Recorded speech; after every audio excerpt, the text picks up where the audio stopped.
Hi guys, here is lecture number 2 for this week. We're talking about the director and the actor. So here is the actor portion. The late actor Jason Robards was fond of reminding interviewers of the difference in acting live in the theater and film acting. In the theater, no one can cut the scene and reshoot because it has to be played to its end. The actor always feels the presence and response of a living audience, a condition that is simultaneously exciting and frightening, a journey into the unknown. Robards, who died in 2000, had a long, successful acting career in both theater and film, and many critics and fellow actors called him the perfect actor for Eugene O'Neill's realistic plays. His performances in Long Day's Journey into Night, The Iceman Cometh, and Moon for the Misbegotten, among many others, were unforgettable for those who witnessed them. Although Robards is celebrated for his acting abilities, his realistic introspective style would have been very out of place in any period before the late 19th century. His wonderfully rough and gravelly voice, even when he was young, which made him distinctive to his audiences, would probably have kept him off most stages before his time. It is clear that acting styles, tastes, and methods have changed dramatically and altered many times since the Greeks and Asians developed dramatic forms and early techniques for the art of acting. We should avoid the common assumption that performance has somehow evolved to more sophisticated and superior levels of achievement. It has simply changed with the times and cultural shifts, and it will change again. Yet Robards' words speak to acting of all periods, even if armed with the words of a playwright and the guidance of a director. Ultimately, the actor is in the performance space, engaging a living audience that is waiting to be moved and entertained. Developing the actor. From its beginning, the art of acting has been one of imitating and representing specific or imaginary human beings and their thoughts. Human beings and their actions through intellectual, psychological, and emotional exploration. Of course, actors don't represent only people. They might play animals, as in The Lion King, or abstract concepts such as good deeds in the medieval morality play Every Man. Whatever the nature of the character, however, the actor's instrument is only him or herself, the voice, body, and mind. From our distant vantage point, we know more about the early actor's external expression than his emotional work. The historian's clues about performance before the invention of photography and sound recording come from actors' memoirs or written descriptions by audience members or critics regarding powerful voices, unusual movement, and decoration or adornment of the actor's body. Masks. In the case of the Greeks and many other early performers, historians have given extensive attention to the use of masks. Greek actors played multiple roles by changing masks and costumes. It is assumed that actors also altered voice and gesture when changing roles. The masks and costumes were no doubt especially important when male performers took on roles of females, gods, and goddesses, or bizarre manifestations such as birds, frogs, and clouds in the comedies of Aristophanes. Contemporary directors have utilized masks to help establish style of production. Peter Hall adapted the Greek convention of masks for his all-male production of the Orestia at the National Theatre in Great Britain in 1981. To create the world of the jungle for her production of The Lion King in 1997, Julie Taymor combined masks, puppets, and imaginative physical work. Often the masks also reveal the actor's face so that the mask became an extension, like a puppet controlled by the puppeteer. A similar dynamic is at work in Avenue Q in 2003, in which the puppeteer and actor are one. When watching the performance, the audience member tends to shift focus from actor to puppet and vice versa, while sometimes taking in both at once. Modern directors have found that when working with masks, casual offhand movement looks silly or insignificant. Movement with masks therefore becomes dance-like, something more akin to choreography, as we see in Julie Taymor's productions. The mask is powerful, dynamic, and iconographic. It can represent a fixed moment, a psychological motif, or an emblematic emotional state. Even a mask, however, can seem to change depending on the angle of presentation by the actor or the way in which the lighting illuminates the mask. The actor's face. Historians know little about non-mask acting until the medieval religious cycle performances, and even the masks were used to depict devils. It is clear, however, that many medieval actors used their own faces to portray biblical characters. From about the 13th century in the West, the unmasked face became the norm, although masks would periodically return. What new demands or opportunities for the actor accompanied exposing the actor's face? Historians get clues from the surviving plays and occasional private accounts, but must still guess at some parts of changing acting styles. One obvious dynamic is a new focus on the attractiveness of the performer. Renaissance and later accounts frequently laud the beauty of actresses and the charisma of both genders. Although makeup, and sometimes very elaborate, became a standard for the actors, audiences begin to more clearly recognize their favorites on sight, and such recognition might have launched the beginning of fascination with performers in the public social arena. Bieber fever. Today, many audience members respond with strong affirmation to physical beauty and to highly skilled performances whose visage undergoes remarkable transformation.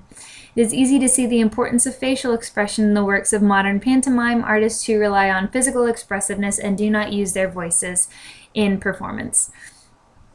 Facial antics play an important role in the success of film stars such as Jack Black and Robin Williams, TV actors Lucille Ball and Dick Van Dyke, the master stage comics Nathan Lane and Bill Irwin, and the queen of contemporary musical theater Bernadette Peters. Such facial transformation is associated with clowning and farcical plays, but audiences are also memorized by the facial power immutability of Anthony Hopkins, Helen Mirren, James Earl Jones, and Judi Dench when they are playing villainous or dramatically intense characters. They talk a little bit about, women entering the theater, and we've kind of discussed that previously. So I skipped to the tradition of cross-dressing. Before women were allowed to join acting companies in Britain, men and boys performed female roles as had previously been the case in Greece and Rome. The use of male performers for female roles is still traditional in some Asian forms, such as No, Kabuki, Chinese music drama, and Kathakali. Although Shakespeare and his contemporaries sometimes used masks for obvious disguises, the actor's own face was the norm, even with cross-gender casting. Shakespeare wrote roles in which boys would portray women who disguised themselves by dressing as boys before having the character's real gender revealed at the play's end, in As You Like It and Twelfth Night. Historians believe that male actors costumed themselves as women and engaged in vocal changes and movement to present the female persona, but that the audience was very aware that it was observing cross-dressing. You can see modern interpretations of such conventions in the film Shakespeare in Love and in many revivals of the farcical tragical interlude Pyramus and Thisbe in A Midsummer Night's Dream. Even after actresses became a common sight throughout Europe by the 17th century, many of these women began to engage in gender-switching roles, and some men continued to play older female roles. In breeches roles, for women, an actress played a male character or a female character disguised as a male. For some audiences, this presentation was erotic, but cross-dressing also pointed up the social perceptions of what was appropriate to each gender's sphere. 19th century comedy and melodrama perpetuated the practice of cross-dressing, often with women playing roles not as women in disguise, but as characters who were meant to be accepted as male, yet reveal the femininity of the actress. The opportunity for both sexes to try on the behavior of the opposite gender has been recognized as an intriguing device and has been used in a number of ways by contemporary artists. Cross-dressing continues today as a challenge to actors of both genders who must seek to either fool their audience into accepting the transformation or use the gender switch to comment on gender issues while maintaining recognition of their real sex. Acting styles and methods. Today, descriptions and explanations of acting methods fill many volumes. New how-to books on the acting process seem to appear every month or so. For many centuries, however, actors typically guarded their methods like a magician's secret. Zimi discussed acting for the Japanese no theater in detail, but meant his writings to be revealed only to members of his acting family and to be kept unavailable to the public. From the early 18th century through the 19th centuries, European actors revealed some of their methods and approaches in published confessions and apologies, as the memoirs of popular actors were often called. The earliest surviving indicators of actors' methods usually focus on vocal delivery. Although acting styles frequently shifted and actors continued to experiment, most periods of history clearly placed a high premium on the actor's voice. Much of what historians know is based on the rhetorical methods of given era, rhetorical delivery in ancient accounts, and well into the 19th century was the art of oratory and of any public verbal communication, including physical interpretation through gesture, posture, movement, and facial expression. The rhetorical tradition Given what is known about ancient performance conditions, the acting was presumably highly presentational, not an attempt to imitate real life. The actors delivered poetry across vast spaces to large audiences, outdoors, under the sun, wearing masks in or near a circular orchestra underscored by music. The male actors switched roles and sometimes genders throughout the performance. Although this style might seem artificial today, the approach to performance was obviously successful since the Greeks held on to these performance essentials for centuries and inspired the Romans to do something similar. Audiences of any period come to the theater with expectations and the need to understand the performance. The most successful actors fulfill most of these expectations, but they give the audience something more, something that separates them from the uninspired actor. David Garrick, for example, in the 18th century, startled and delighted his audiences with his remarkable mimetic abilities that communicated volumes to his audience beyond the language he spoke. Consequently, critics singled him out for his natural acting, even though he was still a part of the traditional rhetorical approach to performance. The actor's emotional restraint and the need to repeat roles in multiple performances led many actors to rely on craft, repeatable vocal delivery, gestures, movements, and expressions, rather than on emotion. All right, contemporary realistic performance. The actor's approach to a character was also profoundly affected by the emergence of psychoanalysis at the turn of the 20th century. Psychoanalysis inspires actors to study character action not just in dramatic terms but also through close examination of human behavior. Perhaps the most significant watershed for the acting process, however, was the work of Konstantin Stanislavski at the Moscow Art Theater beginning in 1898. This actor-director did not invent realistic or representational acting, but through his experimentation, direction of realistic plays, training of actors, and books describing his methods, he reached out to most of the theater world in the 20th century. Stanislavski created a common language for sharing the acting process and stressed the importance of psychological exploration of character, a detailed study of human behavior, and the use of self in ways that continue to resonate with contemporary actors. Stanislavski's methodology has been adopted and adapted over the years and has become the center of most realistic approaches to acting performance. Rather than focusing directly on how to express an emotion vocally and physically, an actor using the realistic method of Stanislavski concentrates on physical and playable action, on obtaining what the character wants or needs at any moment in the play. Playing an action rather than a state of being involves the actor mentally and physically creating an appropriate environment for emotion to evolve, resulting in a natural and subtle physical and vocal expression. Actors analyze the script in detail and, in particular, identify the given circumstances that include everything about the character written by the playwright. That is not a matter of interpretation or opinion, where the character is from, for example, or the fact that he or she is highly educated, recently divorced, or terminally ill. Actors seek out the basic action to be played not only perform it, but also justify it. One of the reigning assumptions is that actors can know more about the character than the characters do about themselves.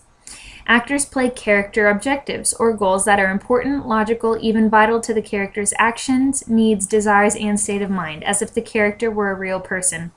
The actor must modify or shift objectives when encountering obstacles created by either characters when confronted with changing circumstances or when entering a new stage environment. In A Streetcar Named Desire, for example, Blanche is a stranger to New Orleans in the rundown section of the French Quarter, where she is seeking her sister. Her opening objective is to find Stella, but she becomes so terrified of the strange and threatening urban location that her objective shifts to securing a safe haven from a threatening world. Actors may further identify subtext or the actual meaning behind the words spoken. A character might say no, for example, with the subtext of "you're crazy." Okay, so no. Or no, which means ask me again and I might say yes, which would produce very different line readings. Actors explore the physical, social, and psychological aspects of their characters and may draw on their own experience to connect viscerally with the experience of the character. Exercises in sense memory help actors to recall sights, sounds, touch, and smells from specific past events to remember what something feels like. Affective memory, or the re-experience of past emotion, can be harnessed to solve moment-to-moment problems that arise when interpreting and fleshing out the character. To find the emotional expression for a particular moment, such as coping with the death of a loved one, an actor might remember in detail an event from his or her own life that produced a similar emotional reaction. Typically, however, the actor doesn't think, "What did I feel when my uncle passed away?" but "What did I do? What did I see?" When on stage, the actor doesn't play emotion, but appropriate action. The actor must listen and respond to what he or she is given by other cast members. If an actor alters the delivery of a line, it is likely that another actor's delivery and response will have to be altered as well. The goal is often to create an organic ensemble that pretends to live spontaneously, to act and react authentically in the stage world as defined by the play. All right, contemporary presentational performance. Although realism seems to be the touchstone for most contemporary acting, presentationalism is alive and well in the theater. The Asian classical forms provide examples of century-old techniques emphasizing stylized movement, gestures, facial expression, and the use of the voice. Plays in the Western repertory theater, with devices inspired by the Asian forms, call on actors to go beyond the techniques of realism. Contemporary directors and playwrights feel free to draw from many different traditions for any given show, and actors must be ready to meet this challenge. The most obvious arena for presentational acting in Western theater is the musical. Although musicals can be of any genre and mood, the musical actor is often a singer and dancer as well, and must express character through painstakingly choreographed movement and dance, and through rhymed song and recitation, as well as dialogue. The resulting performance is very lyrical. The presentational devices of the musical form clearly separate the preparation and performance from reality. Nonetheless, many musical actors include techniques and devices of psychological realism in their rehearsal and character study, even though the product must go beyond the conventions of such an approach. An accomplished musical actor can still make the audience believe the moment, especially when the emotionality of the character's presentation. Such performances demonstrate vividly that an actor's work need not be realistic to move or engage the audience. Since the 1890s, experiments of the avant-garde, cutting-edge theater have fascinated and inspired as well as confused audiences throughout the world. Acting performances in some of this work lie far outside typical realistic practices. When performing in symbolist plays in France in the 1890s, for example, actors spoke their lines in a deliberate monotone while performing before draperies. German expression in the 1910s called for choruses to speak in a mechanized robotic fashion. The 1960s experimental theaters were filled with actors taking on generic characters who presented everyman-like images, specters of the dead, or plant and animal life.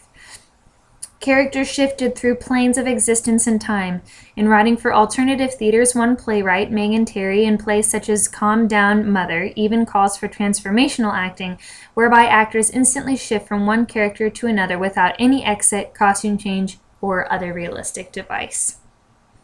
All right, so now we are getting into the actor's work. As the needs of the theater change, the expectations of the actor do as well. In contemporary theater practice, an actor may be called on to perform in a different style of play and production with each new job.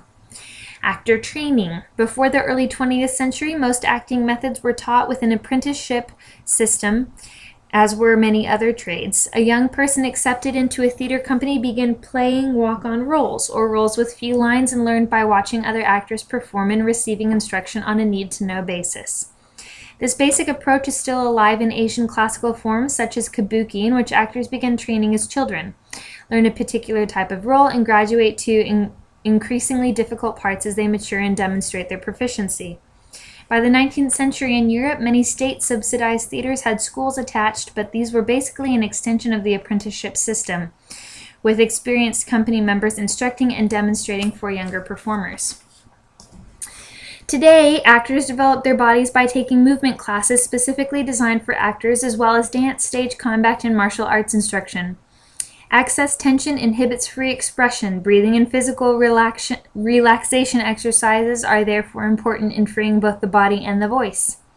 Vocal training integrated with the physical development focuses on breathing and voice production, the actual making of sound. Voice and breath are connected to the actor's understanding of the body and all of its possibilities, as well as the actor's imagination. Actors are trained in projection, making the voice loud enough to be heard but still sounding conversational, and articulation, forming all the sounds of the words so that an actor can be understood.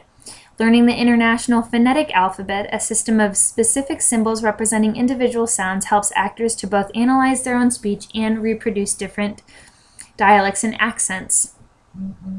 Actors usually learn techniques of script analysis and character exploration developed by Stanislavski and his followers, such as the great acting teachers Stella Adler, Uta Hagen, and Sanford Meisner.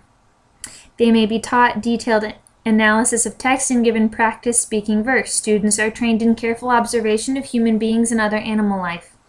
Exercises in improvisation, such as the theater games developed by Viola Spolin, help actors learn to respond immediately with their voices and bodies to changing situations. Although many actors today begin their professional lives with training from a college or university theater program or a conservatory, most actors continue to develop their craft through classes, coaching, and individual work on voice and body throughout their lives. So basically, like, once you go to school for it, it doesn't mean you know everything. You have to keep working on it. This is true. All right, the actor in rehearsal. Memorizing lines is only a small part of the acting process. Actors will analyze the script using techniques they have learned and found effective. If the action of the play takes place in an earlier time and will be performed in costumes in a set of that period, the actor might read about social conditions of the time in addition to other background information provided by the director or dramaturge. At early rehearsals, actors usually have scripts in hand and record blocking or other notes as the work proceeds. Soon, however, at a date set by the directors, actors must be off book with lines and movement memorized. Rehearsal clothes that approximate the special challenges posed by period costumes, for example, corsets, hoop skirts, or togas, are often worn throughout the rehearsal period. When stage combat is required, the movement coach or a separate fight master will teach the actor carefully choreographed routines that must then be practiced daily with partners, first in slow motion and gradually working up to performance speed. A vocal coach often assists the actor in finding an appropriate vocal quality for the character, learning dialects, and clarifying speech. Rehearsals always include many struggles with the play text. Actors experiment, try many different readings and interpretations, and sometimes argue and persuade as the director encourages discovery and guides the actors through the possibilities for realizing the text and its characters. Although actors bring a great deal of themselves to a role, an important quality is the ability to take direction. Yes. In other words, to be flexible enough to implement the director's suggestions. Sometimes a great deal of discipline is needed to focus concentration on the work to be done. In early rehearsals, directors start and stop a scene many times to ask questions, suggest alternatives, explore motivation, adjust positions, or discuss timing. Actors learn to play what they are given by other actors, to respond to a new line reading and physical action from others on stage. Much of the rehearsal process is dedicated to learning to trust and depend on the other actors. A strong rapport among performers can add a spark of energy and spontaneity to production, and a character is fully developed only when it seems to live within the same world as the others on stage. As rehearsals proceed, the actors find themselves frequently modifying or severely changing choices made early in the process. Every change almost always evokes different choices. As opening approaches, actors use the run-throughs to create a sense of continuity and learn the shape of their roles. The actors discover when they have downtime, when they need to prepare to go on stage, the energy level needed for emotional or physical high points in the action. Typically, directors give notes to actors after a run-through. It is the actor's responsibility to implement the changes at the next run-through, which might require study or preparation outside of rehearsal. Frequently, the actors do not rehearse in the theater in which they will perform for an audience until technical rehearsals or shortly before. The delay is usually due to economic constraints or limitations of available theater spaces. Once the actors move into the real space, however, there are always adjustments. Acoustics sometimes change dramatically. The performance space is often considerably larger than the rehearsal space. Actors must adjust to the finished sets, which might include some surprises. Except during fittings, the actors rarely wear the costumes until dress rehearsal, several days before opening, so appropriate rehearsal clothes are important. Despite careful planning, it is sometimes necessary to modify actor movement for the costumes or vice versa. The same is true for hand and set properties and the addition of lighting and sound. Adjusting to the stage lighting, especially if there is abundant movement in the lighting and many blackouts, can be a considerable task. Problems are worked out in technical rehearsals and dress rehearsals, and previews if the company uses them. Before going on stage, actors typically go through a warm-up or series of physical, vocal, and mental exercises. Like athletes and singers, actors depend on their bodies and voices and take care to prepare them before a performance. After all the preparation, collaboration, and rehearsal, the actor finally interacts with the audience, not just other actors and the director. With the addition of an audience, there is a jump in engagement and energy from the actors, and the collaboration between actors and audience commences. Stage versus film acting, very different. In today's entertainment world, most actors work in film and television as well as in the theater. There are important differences between acting on stage and acting for the camera. When acting in the theater, an actor builds a role gradually over the rehearsal period and works up to emotional high points as the show proceeds. Sustaining the performance over several hours is an important consideration. Movies and TV shows are frequently shot out of sequence, so the actor does not build a performance over time. Instead, the actor must be able to reach an emotional high point on cue with little preparation and must be able to repeat the performance for different filmings or takes. Only one is selected. Lines are usually learned in advance only for the scenes being shot on a particular day, and rehearsal for each scene is often limited. The level of vocal projection and articulation necessary for the stage would seem highly exaggerated when filmed. Most film work requires a subtle style of acting appropriate to the close-up shot, which can reveal minute changes in facial expression. The slightest whisper can be amplified to an appropriate volume. An important aspect of acting for the stage is the ability to repeat a performance night after night, yet still retain the vital sense of spontaneity. Actors who are lucky enough to be engaged in a long-running show constantly look for ways to keep their performance fresh without changing aspects clearly set by the director.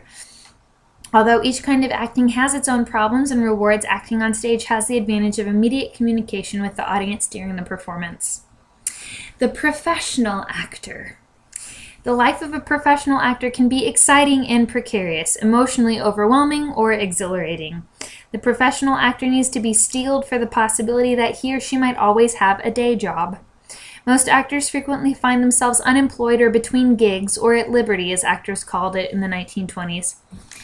For example, for the 2006-2007 season, Actors Equity Association, the labor union that represents professional actors and stage managers in the United States, reported that 56.2% of its members in good standing, about 23,000 out of 41,000 equity actors, were unemployed for the entire season.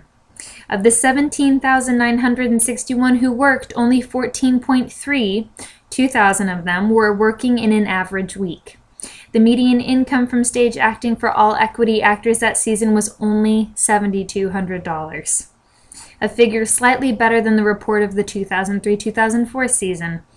Only 6% of all working actors earned more than $75,000 in the season from acting. 40% of workers made $5,000 or less. These bleak figures demonstrate how risky the profession can be, since the calculations include the income of actors who are doing well financially. The profession is often filled with promises that require endless resume and headshot mailings and auditions, callbacks, interviews, and lunches with producers and agents rather than real job offers. All of this activity is both time-consuming and costly. Financial matters are additionally strained for actors because agents receive a percentage of all their earnings, no matter how low they are. Sometimes the actor feels like a commodity rather than a person. For the actor who is talented and lucky enough to work regularly, however, life beyond rehearsals and performances is filled with travel, adjusting to new locations and working methods, and changing media. In addition to the stage, film, and television programs, many successfully employed stage actors also work in commercials, industrials, live advertising shows for companies and products, modeling, recording voiceovers, audiobooks, and radio.